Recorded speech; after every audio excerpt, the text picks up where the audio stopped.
Bueno, si quieren, iniciamos. Vamos a trabajar con diarreas. ¿Estamos bien? ¿Puedo iniciar? Ok. Si gusta, pase a la siguiente sesión, por favor.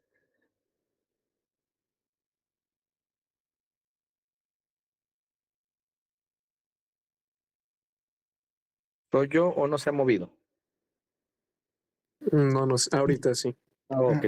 Vaya, perfecto. Bien.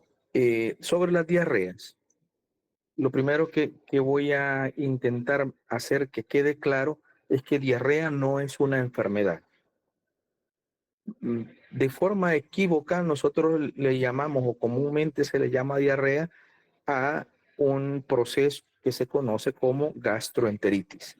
La diarrea solo es una manifestación, una característica clínica de un grupo de entidades que puede ser ocasionada o bien por un agente infeccioso o por una situación particular propia del individuo, fisiológica, o por otro agente no necesariamente infeccioso.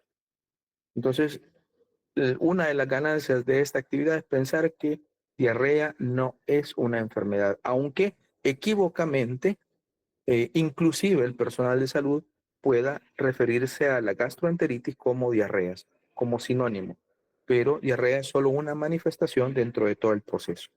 Y la diarrea se entiende primero desde su etiología, es decir, cómo están formadas la palabra, por sus orígenes como dia, que es a través de, y rein, que corresponde a corriente o flujo. Literalmente es un flujo a través del cuerpo, cómo se maneja, o flujo a través del tubo digestivo. Cuando buscamos, según las definiciones de OMS, sobre todo, que es la que mejor define las diarreas, podríamos establecer que esta manifestación es la expulsión de heces no formadas, esa es una característica, o anormalmente líquidas. La segunda característica es que es o se presenta con mayor frecuencia de lo normal. Para una persona, y esto tiene que ver con los patrones defecatorios, para una persona puede ser normal después de cada tiempo de comida ir al baño, pero para otras personas puede ser normal cada 2 días defecar. Son características fisiológicas diferentes que quizás estén relacionadas con otras situaciones que tienen que ver con el tránsito intestinal, pero conociendo el patrón defecatorio normal o común de esa persona, entonces se puede establecer si está defecando más veces en un día de lo que debería hacerlo. A partir de ahí, entonces se puede decir eh, expulsión de heces no formadas o anormalmente líquidas y con mayor frecuencia de lo esperado. ¿Se entiende esto? Sí, Lick. Ok. Entonces, las diarreas cumplen con algunas características que podríamos ver aquí. La primera es que la consistencia es menor de lo normal. La consistencia de las heces se clasifica en 4 grupos dependiendo de la concentración de solutos y la concentración o la presencia de agua. Aquellas heces que tienen más del 90% de, de agua son heces líquidas. Erróneamente también se les llama heces diarreicas, que no correspondería, sino que son heces líquidas. Si tienen alrededor del 80%, son heces pastosas, son heces blandas. Y si tiene más o menos como el 65% de agua, entonces son heces pastosas. Finalmente, si tienen cerca del 30% de agua, son heces duras. Las heces duras parecen como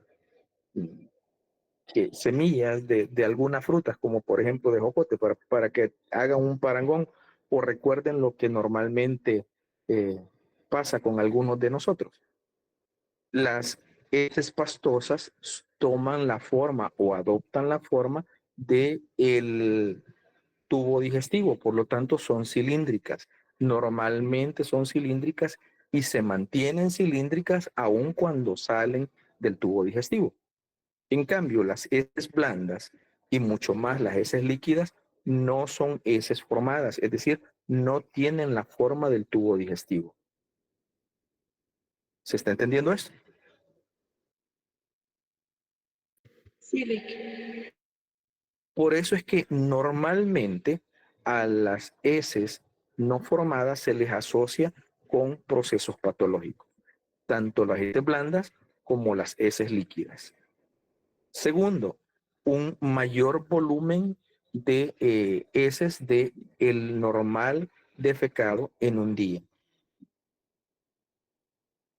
Tercero, no solo incremento en el volumen, sino incremento en la frecuencia de defecación. Y según OMS, 3 o más veces de defecación en 24 horas corresponde a un proceso diarreico o a la diarrea. Otro elemento, a veces no necesariamente una diarrea se manifiesta con incremento en el volumen, sino más bien únicamente incremento en la frecuencia de defecación. Esto es el caso particular de algunas diarreas ocasionadas por algunos agentes infecciosos, por ejemplo con Shigella, por ejemplo con algunas cepas de Escherichia coli o por ejemplo con diarreas por entamoeba histolítica o amibiasis por entamoeba histolítica. En este caso, se generan heces que se conocen con el nombre de heces disentéricas, que tienen 3 características. Poseen moco, sangre y leucocitos o pus. A eso, a la constitución de esos 3 elementos en las heces se le conoce como heces disentéricas o a la condición de esa diarrea en particular, disentería. ¿Me estoy dando a entender? Sí, Rick. Bien, agregamos un elemento más. Lo normal es que las heces líquidas o que contengan mayor cantidad de líquido sobre el 65% que contienen las heces pastosas, es decir, del 80 o el 90% del que hemos hablado, usualmente tienen origen del intestino delgado, porque la mayor cantidad de absorción de agua se da en el intestino delgado. Quizás que nos quede como una clave, si son heces líquidas, la diarrea tiene su origen en el intestino delgado. En cambio, las diarreas de poco volumen, eh, incremento en la frecuencia y que contienen moco, sangre y pus, tienen su origen en el intestino grueso. ¿Queda claro esto? Sí. Perfecto. Entonces, pasemos a la siguiente, si me hace el favor, Cecia.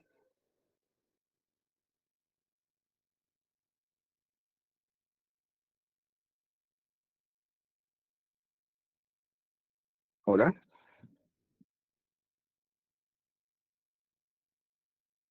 ¿Por qué son importantes las diarreas?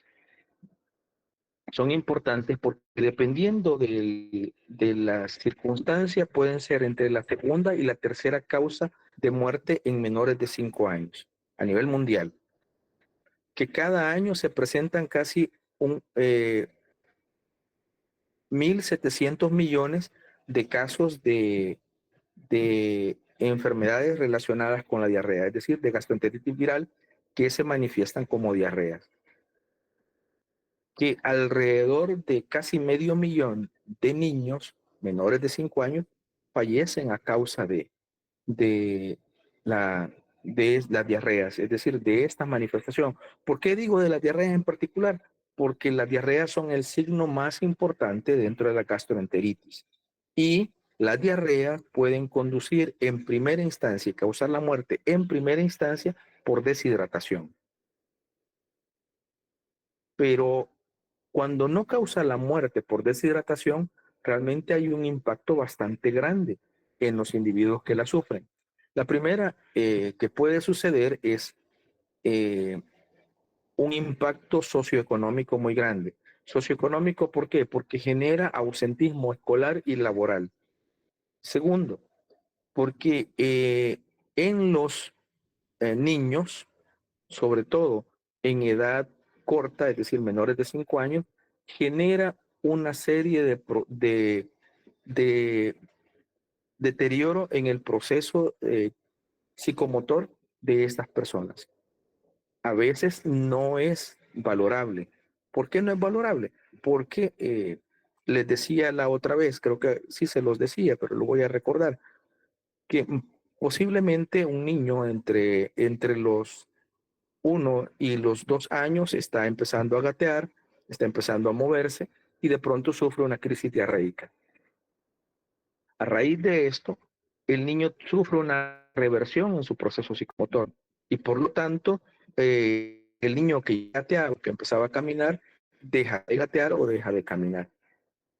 Y eso es algo que es demostrable en el momento. Hay otro grupo de cosas que posiblemente no son demostrables, no tan fácil demostrables, que pueden también ser consecuencia de este proceso socioeconómico elevado que se sufre a raíz de la diarrea. También genera un malnutrición. ¿Por qué? Porque definitivamente un proceso diarreico está implicado en la falta de adquisición de nutrientes. Y por lo tanto, estas personas que no pueden, eh, sí pueden ingerir, pero que no pueden absorber adecuadamente los nutrientes, también pueden ir acumulando malnutrición. Es típico o es más común o mucho más común en países subdesarrollados. Y las poblaciones más vulnerables que pueden sufrir las diarreas son los extremos de la vida, es decir, los menores de 5 años o los mayores de 60. Y en los mayores de 60, igual que en los inmunodeficientes, se pueden presentar comúnmente eventos que se conocen como diarreas crónicas. Ya vamos a ver por la duración a qué se le llama diarrea crónica. Vamos en la siguiente, por favor, Ceci.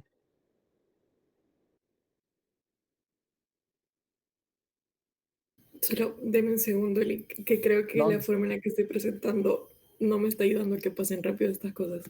no se preocupe, que le esperamos. Ya. Luego viene la clasificación de las diarreas. Eh, ¿Con base a qué se clasifican? Bueno, el primer criterio para clasificar es por su origen. Y por su origen pueden ser infecciosas o no infecciosas. Las que nos interesan a nosotros son infecciosas, a veces por el desarrollo y por la multiplicación de la gente, o a veces por la actividad que generan sus productos como toxinas. La segunda es la duración. Las diarreas se dividen en 3 grupos.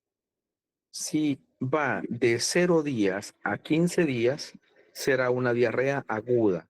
El 90% de la gastroenteritis y por lo tanto de las diarreas son causadas por agentes infecciosos y esas diarreas son agudas. El segundo, si va entre los 15 días y los 28 días o 4 semanas, entonces se llamará diarrea persistente. Y si excede las 4 semanas, es decir, es superior el tiempo de duración de esa diarrea a los 28 días, se llamará diarrea crónica. En los adultos mayores y en los inmunodeficientes es típico encontrarse con diarreas crónicas, es decir, diarreas que tienen por duración más de 28 días. Y esto genera una crisis nutricional importante. ¿Se está entendiendo? Sí, Lick. Yo digo, una diarrea dura 7 días, ¿dentro de qué categoría cae por su duración? Aguda. En Aguda, aguda. exactamente, aguda. Pero si, por ejemplo, digo, una diarrea duró 3 semanas, ¿estaría en qué categoría? Persistente. Persistente. Diarrea persistente, exactamente. Y una persona que tiene 2 meses con diarrea, ¿estará en qué categoría? Crónica. Exactamente, crónica. Entonces guárdenlo porque dependiendo de las circunstancias ustedes van a ir viendo que algunos agentes son capaces de llegar a generar diarreas crónicas. Todas por su duración son complejas y podrían causar en algún momento la muerte del paciente. Una duración corta no significa que no sea peligrosa, de hecho son las más peligrosas. Luego el tercer criterio para poder clasificar a las diarreas es el mecanismo que las origina. Y esto quiero que me presten atención para que no se vayan a confundir.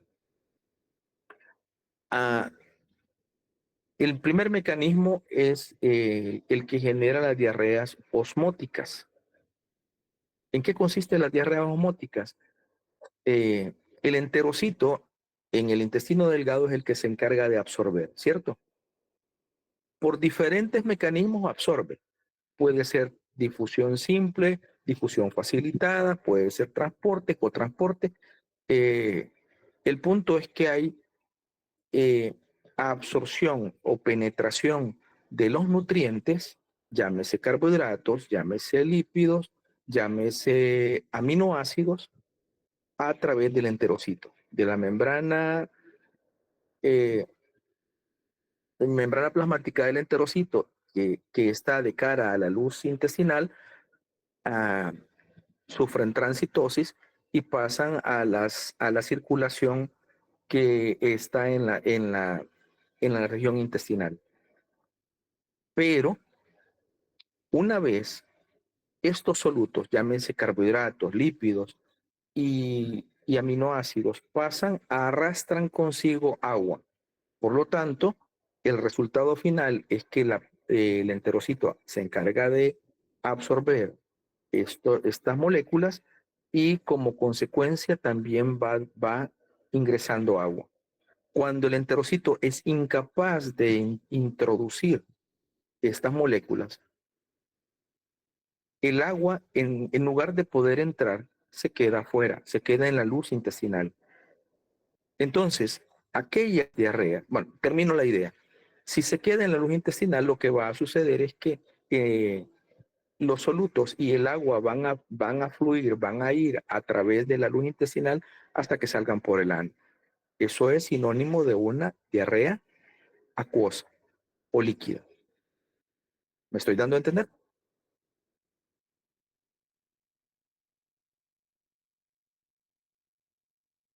Sí, Pongámosle nombre entonces a esto. Ante la incapacidad del enterocito de poder introducir los solutos o de poder absorber los solutos y por lo tanto también o tampoco poder introducir agua, se genera la diarrea. Eso es sinónimo de diarrea osmótica. La incapacidad del enterocito de poder absorber o de poder introducir solutos y agua por diferentes razones. Una de ellas, ¿por qué? Porque se destruye el enterocito y no hay quien absorba. Esa es una razón. Pero hay múltiples razones ante eso. Otra razón podría ser una fisiológica, la carencia de las disacaridasas, por ejemplo. Y como no hay disacaridasas, no se puede romper la lactosa en galactosa y glucosa.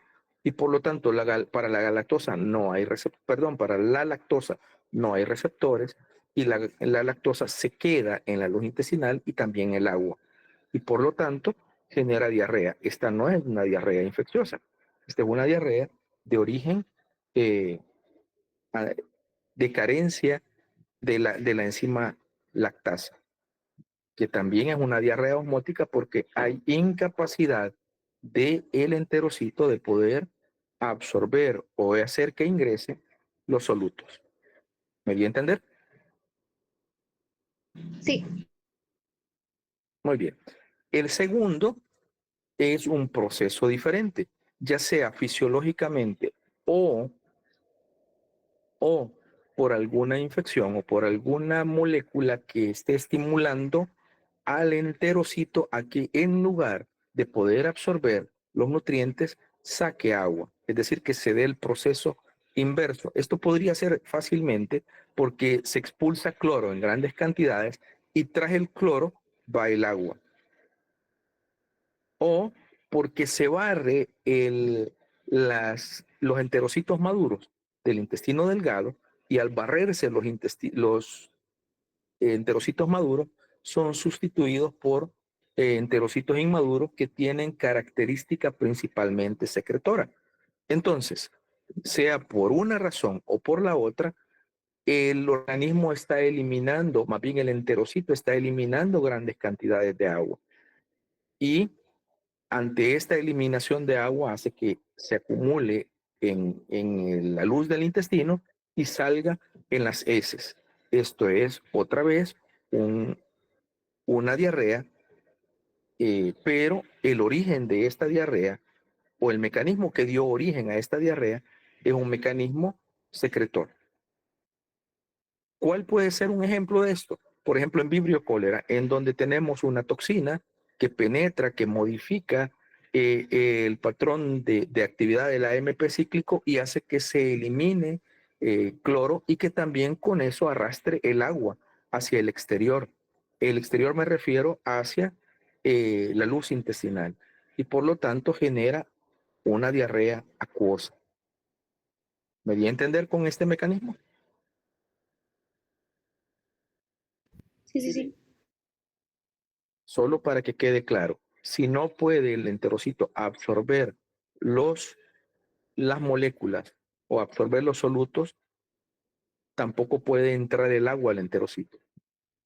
Y si no puede ni entrar el agua ni los solutos, el agua y los solutos se quedan en la luz intestinal y hay diarrea. ¿El origen cuál fue? Perdón, ¿el mecanismo cuál fue? Osmótico.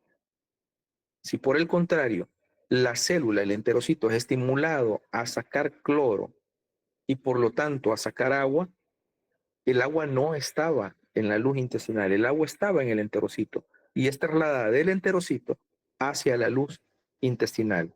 Esta es una diarrea secretora. ¿Se entiende? Sí.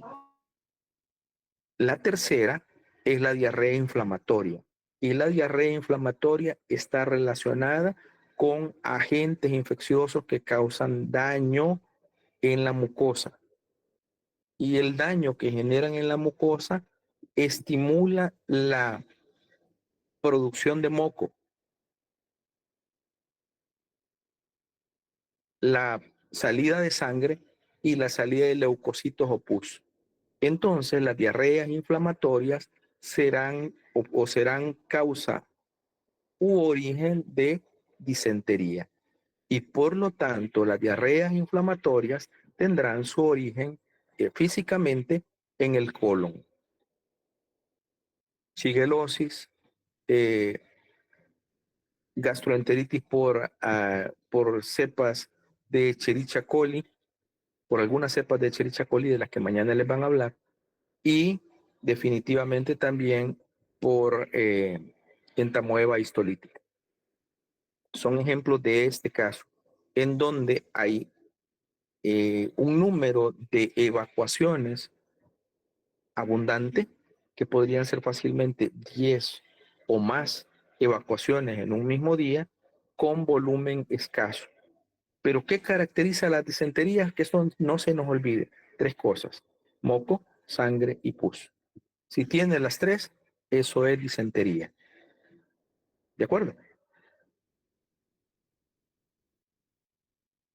Siguiente, Cecia, por favor. Acá solo les dejo por su origen para que refresquen o para que recuerden su transmisibles 1, de acuerdo a algunos agentes, lo que ocasiona virus. Ahí están los virus que más ocasionan gastroenteritis, que está en niños mayores, que son, se refiere a mayores de 5 años, y adultos. Ahí aparece quién ocasiona diarrea acuosa, quién ocasiona disentería. Entonces, esto que está aquí es una especie de resumen de lo que van a recibir durante las clases que vienen a continuación. Por eso no voy a profundizar, pero por favor, consérvenlo, háganlo presente porque van a ir viendo día con día, cuando tengamos las clases, las gastroenteritis ocasionadas por algunos de estos agentes. Se hagan una checklist, una lista de chequeo para que vayan viendo qué agentes ocasionan qué enfermedades y podamos cotejarlo con lo que han recibido hasta el momento. Cecilia, la siguiente, por favor. Vaya. Terminé, muchachos. Esto, gastroenteritis virales, lo vemos a partir de, el 30 de julio. Para ahí se traslada esta clase, pero cuando menos con lo que han recibido hasta el momento, les puede servir para lo que viene del componente del sistema digestivo. Gracias por atender, gracias por estar, espero y si les sirva. Si tienen alguna duda, pues estoy a sus órdenes aquí o igual me pueden consultar en la oficina o por correo electrónico. Muchas gracias, Lick. Buenas noches. Muchas gracias, licenciado. Feliz noche. Gracias, Lick. Pase Muchas feliz gracias, noche. Lick. Feliz noche.